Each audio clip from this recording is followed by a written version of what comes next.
สมัยนี้ให้ล้านอดมีแต่สำรองเตะเถอะแต่สะอาดให้มุกเงียบแต่เนิบเฉิดโดยลานเชิดทัวทีวอนอย่างจังจะเกียงกุญ LED พลื้ชุบบ้าแต่งคางมุกแต่งคางคอยซาวสมาร์ทคีอาจจะเชียบบ้าคลบออโตมาติดบ้านให้ก็อาจจดไปเชื่อมาเส้นปีอย่างไงบ้านใด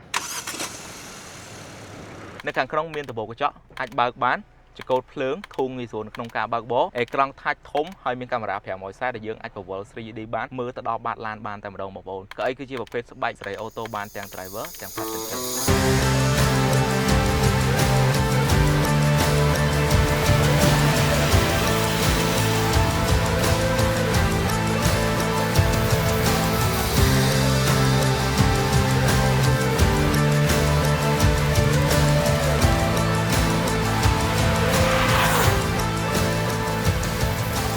và cũng mong là khi mà can video review chơi thua thi vốn đại triệt câu pơ rồi bỏ chơi thua không biết của tha tệp tam ở đó thì xa Campuchia dương cái đài đã tệ một bỏ kia cứ add flight hai popon từ đó option từ nước chọn khăn mình tết đôi nhung highlight chạm bóng tập này chấn cầu bàn tay này cho bọn ní dương nên từ mưa vì hụt tiền bỏ lan sânแต่ตอนนั้นการชนะบอลสนจีdương mưa tới cứ từตัวรำแบบเชียร์ลานซองปริงหรือก็ adventure off road แต่มาดองหายกันซับในขนมการชนะนั้นก็อันยี่บันทาเชียร์แบบเพจคลาสสิกแบบตอนสมัยหรือก็อังกฤษให้ท่า retro modern มาบ่นมือตึ๊บสะอาดไฟเหมือนเดิมลงมาแต่ตอนนั้นบอลล้านจนน้อยได้ไฟคือเชียร์จะเคียงบ่อเวียได้เมียนสนมโหมดแบบชงหายในพนักงานขนมเมียนเดียวหรือก็จะเคียงหมดเปลือกไปไง for point บนจนน้อยยุบบอลโปนมันเกินจังหายก็เมียนโหมดเชียร์ชโนทองได้ในจอมกระดานนั้นคือเชียร์จะเคียงก็หรือก็เมน headline บ่อเยื้องเมียนโหมดพอจนมาข้างแถวมือตึ๊บคือ cross an เหมือนเดิมแต่ตอนนั้นปัญหาเว้นคือเมียนจมวยหนึ่งโลโก้เจ้าทัวก็โดยเชียร์ซุ้มได้บอลมือตึ๊บคือ high quality เหมือนเดิมหายในการแข่งขันนี้เมียนจมวยหนึ่งเปิลก้างหรือก็ฟอกแลมเชียร์ประเภท LED ให้บ่มือไปยงเฮียงหูเฮียงกันแต่สะอาดแต่มาดองบอลตักนี้ผู้ทักกลางขังมุกขม้ปะตอมาดอเฟนเดอร์มุกชนอนยงเฮียงปะตอตะดอเฟนเดอร์ขังกระดอยทำดองกระเจาะคือเชียร์โหมดชงให้พลีฟอร์ขังมุกก็โดยเชียร์ตะเกียขังขอยเมียนโหมดแกมชงโดยขี้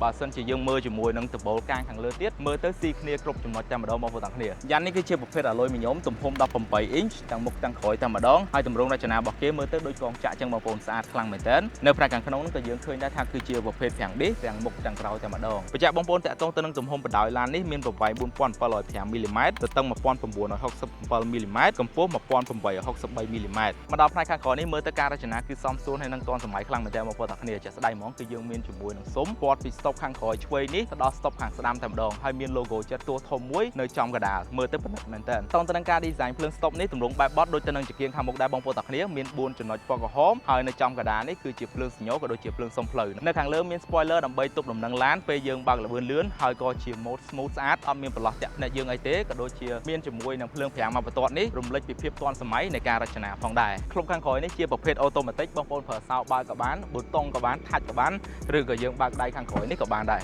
ให้เราไปดับบางมาโดยบองปนคืนจังสเปซทะเลคลังเหมือนแต่ยมได้วันเฉินปนังให้กับเนื้อซอสสเปซทมที่ได้ตองค้างคือมีนกับเป้ากับโดยเชียร์รุ่นกับตัวไปไรดำใบยังสะอาดเสรีเซ็งให้เดี๋ยวซาแต่กับไอชัวตีปีนี้อาจบอดบ้านสเปซลางโดดต่อ7 ปีเมตรจังบองปนอาจได้วันใบบ้านโดยเชียร์ตุกกะยะให้ก็ได้วันเชียร์เฉินของได้ในประการขนมการราชนาใบเป็นนัดบองปนคืนสบายกบไหลเลียจมวยหนึ่งในปอตะโขใช่นะให้ก็มีนเชียร์โมตุ่มรงใบออโรได้ปูท่าจุก็เลยดูบองปนคืนจังชงให้ถมจังได้ทวีก็โดยเชียร์รุ่นมาสันจันสองขานั่นคือทมเละคลังเหมือนเดิมให้กับร้านนี้ตัวใบจีแพกเกทาลานตะไลดอกมือกับเกเชื่อได้ผู้ท่าตำรงแบบบอลในการราชนาเมื่อตื้อลักชัวรี่คลังเหมือนเดิมให้มันทำแต่เชียร์ประเภทใบคุยตื้อต้นสวนให้ก่อเชียร์ประเภทกระดอบยังเราไปได้ยังเถิดบาวเคลือออฟโรดหรือก่อนเหลือไอเวตุกหนุนนังคลุนยังมาลอเหมือนเดิมแต่ในออโต้ก็มีสมัยพาสเซนเจอร์ติดพองแต่ตรงตำแหน่งแพร่กันโซ่บองโปนึงเดือดตัวบานในกลางทัดยังเป็นตุ่มโฮมทมคลังเหมือนเดิมดอกแผมจอยประมวยอิงสังทาสมาร์ทแม็กบอกไว้มาก็โดยจีบจอมมาจมวยหนึ่งชิปทำไมรีเฟรชเลื่อนให้ก็ปรับปรุงอินเทอร์เฟซใหม่ยังคือมีจมวยหนึ่งแอนิเมชันเฉินคลังเหมือนเดิมโดยเชียร์ประปอนไดรวิ่งโหมดให้หนึ่งประปอนสวัสดิภาพจะได้แต่ในยมจับเรามือติดคือ user friendly หรือก็งี้สูตรสมกอคลังเหมือนเดิมตัวใบเชียร์ล้านนี่มี option เฉินก็ได้ปกติเขาในเพื่อได้ยังโจกล้องแบบอย่างมวยซ้ายคือมีปีไหนมวยคือ 3D ในเพื่อได้ยังจังผมว่ามือจงวิญญาณหรือก็บาดลานเยอะหรือก็บอมโอนจังมือเกี้ยสมัยลานมาคอยลานเยอะอาจจะแบบถูกดีดำใบมือเกี้ยบานหายก็มี Apple CarPlay หนึ่ง Android Auto ได้ยังชอบ wireless มันจำใบปลั๊กสายที่บอมโอนในเพื่อได้โจมอยมสลายคลังเหมือนเดิมในเพื่อได้ยังเถอะการบักมือแมปจำใบโจกำที่มวยได้เชื่อ Google Map ไอเต้เพื่อได้ยังบักให้ยังอาจมือแมปทมในบ้านให้อาจจะจำเรียงประดาบานเตียดสปีกเกอร์ร้านนี้มีโทรศัพท์ผมไปครบหายร้านนี้ก็มีประปอนสาวซ้อนเดี๋ยวบางคนอาจคัสตอมไมซ์ออยล์หรือสเลงตามดมไดรเวอร์ให้นักพาสเซนเจอร์กับบ้านหรือก็จุ่มบนหยอดขนมร้านนั่นกับบ้านได้หายในขนมเซตทิ้งนี่ก็ยังอาจกำหนดมุกงี้บ้านเชิญโดยเชียมสเลปลับโดเพลิงแอมเบียนไลท์ให้เชียมเซตขยมจับรองคลังเหมือนเดิมจมูกนั่งไดรเวอร์ซิสเตนโดยซาแต่โดยยมไปจับบางคนต่อในจังในเปได้ยังโจมุกงี้ในม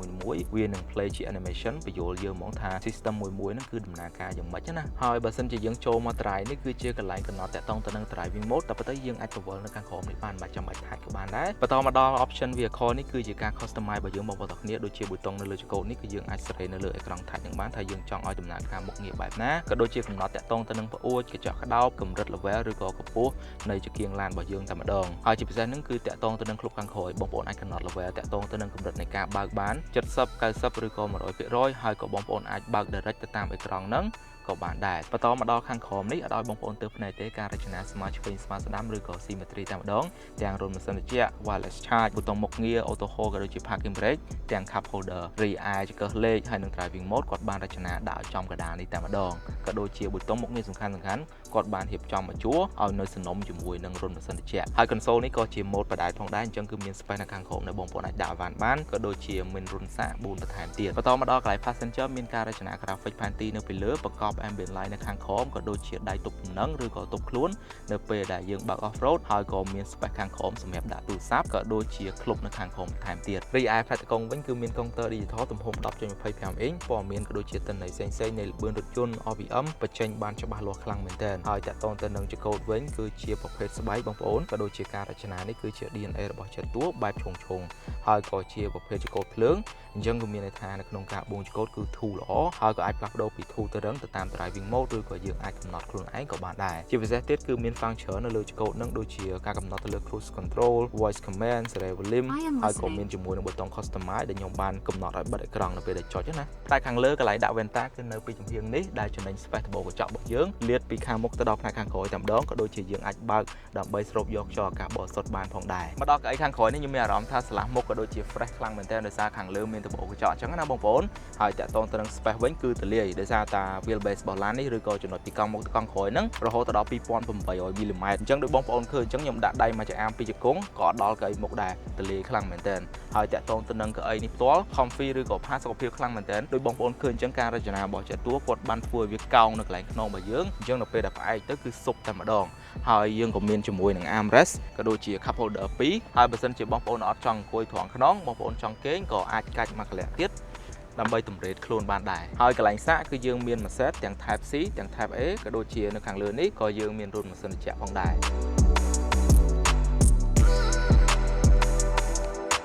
រទៅលើផ្នែកម៉ាស៊ីនហើយនឹងកម្លាំងចេះតួ T1 ប្រើប្រាស់ម៉ាស៊ីន4ស៊ីឡាំង 1.5 លីត្រជំនួយកម្លាំងដោយ turbo ផលិតបានរហូតដល់ជិត200សេសបងប្អូន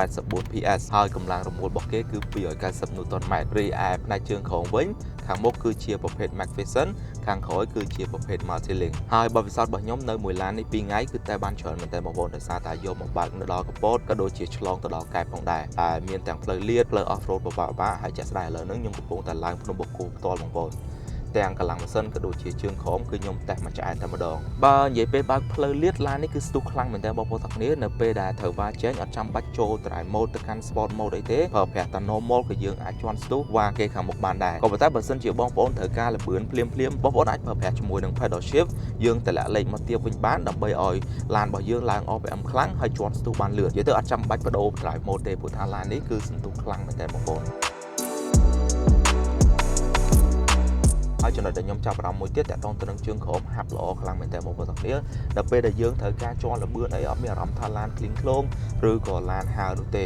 តាក់ទងទៅនឹងចង្កូតវិញដោយសារតែជាចង្កូតភ្លើងគឺយើងអាចសេរីទុនរឹងបាននៅពេលដែលខ្ញុំបើកក្នុងក្រុងភាគច្រើនគឺខ្ញុំបើកជាចង្កូតធូរដើម្បីយើងងាយស្រួលបួងអត់ហត់អញ្ចឹងណាក៏ប៉ុន្តែនៅពេលដែលខ្ញុំបើកល្បឿនលឿនគឺខ្ញុំបដូរទៅជាចង្កូតរឹងវិញដើម្បីឲ្យចង្កូតឡាននេះ respond លឿនទៅតាមការកាត់ចង្កូតរបស់យើងបើនិយាយពីផ្លូវដីផ្លូវអាលាក់ឬក៏ផ្លូវជហុកមាន់វិញមានអារម្មណ៍ថាឡានផាសុខភាពខ្លាំងមែនទែនបងប្អូនទាំងគ្នាជើងក្រោមធ្វើការបានល្អតាមមួយទៀតកៅអីដែលយើងអង្គុយនេះគឺជាកៅអីក្តោបហើយស្បែកទន់ស្រួលខ្លាំងមែនទែនអញ្ចឹងនៅពេលដែលបើកផ្លូវពិបាកអញ្ចឹងក៏យើងអត់មានអារម្មណ៍ថាលាក់ខ្លាំងដែរហើយដោយសារតែឡានយើង SUV ខ្ពស់ហើយកម្លាំងខ្លាំងជើងក្រោមល្អទោះបីជាយើងបើកផ្លូវ off road ដែលមានកលុកធំឬក៏ផ្លូវផុកខ្លាំងក៏យើងអត់មានបញ្ហាព្រួយបារម្ភធ្វើអបប្រាំងអីដែរគឺយើងជន់មកវឹងទៅតែម្ដងបងប្អូនសុបាយខ្លាំងមែនទែនសំខាន់ដោយសារតាឡាននេះគឺជាប្រភេទ off road អញ្ចឹងនៅលើអេក្រង់មានទិន្នន័យច្រើនដែលយើងអាចមើលខ្លាំងមែនទែនដូចជា angle ឡានរបស់យើងនៅពេលដែលបើកឡើងភ្នំសម្ពាធខ្យល់កង់ហើយនៅពេលដែលយើងបើកល្បឿនយឺតយើងអាចមើលកាមេរ៉ា560មើលដល់បាតឡានរបស់យើងទៀត នៅពេលដែល off road គឺសំខាន់ខ្លាំងមែនទែនបងប្អូនទាំងគ្នាសម្រាប់ប្រព័ន្ធសុវត្ថិភាពគ្រាន់តែឃើញពីខាងក្រៅក៏ខ្ញុំមានទំនុកចិត្តបាត់ទៅហើយដោយសារតែឃើញប្រាំងឌីសមុខក្រោយ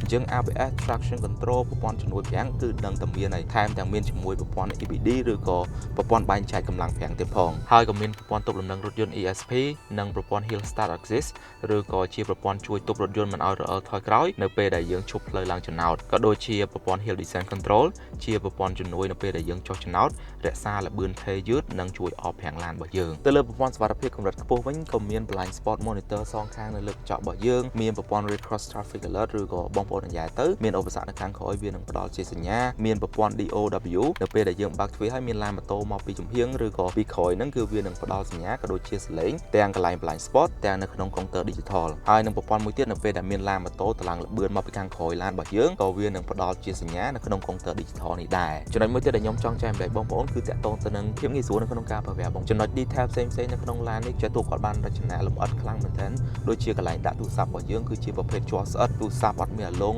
មានប៊ូតុងបញ្ជួរនៅពេលដែលយើងចូល Application Play បងប្អូននៅតែអាចសេរីម៉ាស៊ីនត្រជាក់ឬក៏សេរីខ្យល់បានស្រួលធម្មតា Driving Mode នៅខាងក្រោមយើងគ្រាន់តែវល់ស្រួលអត់ចាំបាច់ថាច់នៅក្នុង screen នៅពេលដែលយើងកំពុងតែបើកបរហើយនៅពេលដែលយើងត្រូវការបើក off road ឬក៏ជាន់ល្បឿនដូចខ្ញុំបញ្ជាក់បងប្អូនអញ្ចឹងយើងប្រើ pedal shift ស្រួលយកតែម្ដងអត់ចាំបាច់ញ៉ៃច្រើនទេនិយាយទៅខ្ញុំឆាប់ស៊ាំជាមួយនឹងការប្រើប្រាស់ឡានចេតទួនេះខ្លាំងមែនតើបងប្អូនទាំងគ្នាអញ្ចឹងបងប្អូនបានឃើញពីសមត្ថភាពនិង option ទំនើបរបស់ Jet2 T1 អីតម្លៃបច្ចុប្បន្នគឺ 37,900 បើសិនជាបងប្អូនចង់ឃើញរូបរាងផ្ទាល់ក៏ដូចជា test option ផ្សេងៗអាចទំនាក់ទំនងទៅកាន់ Jet2 Cambodia បានវីដេអូយើងមានតែប៉ុណ្្នឹងទេជួបគ្នាវីដេអូក្រោយបាយបាយ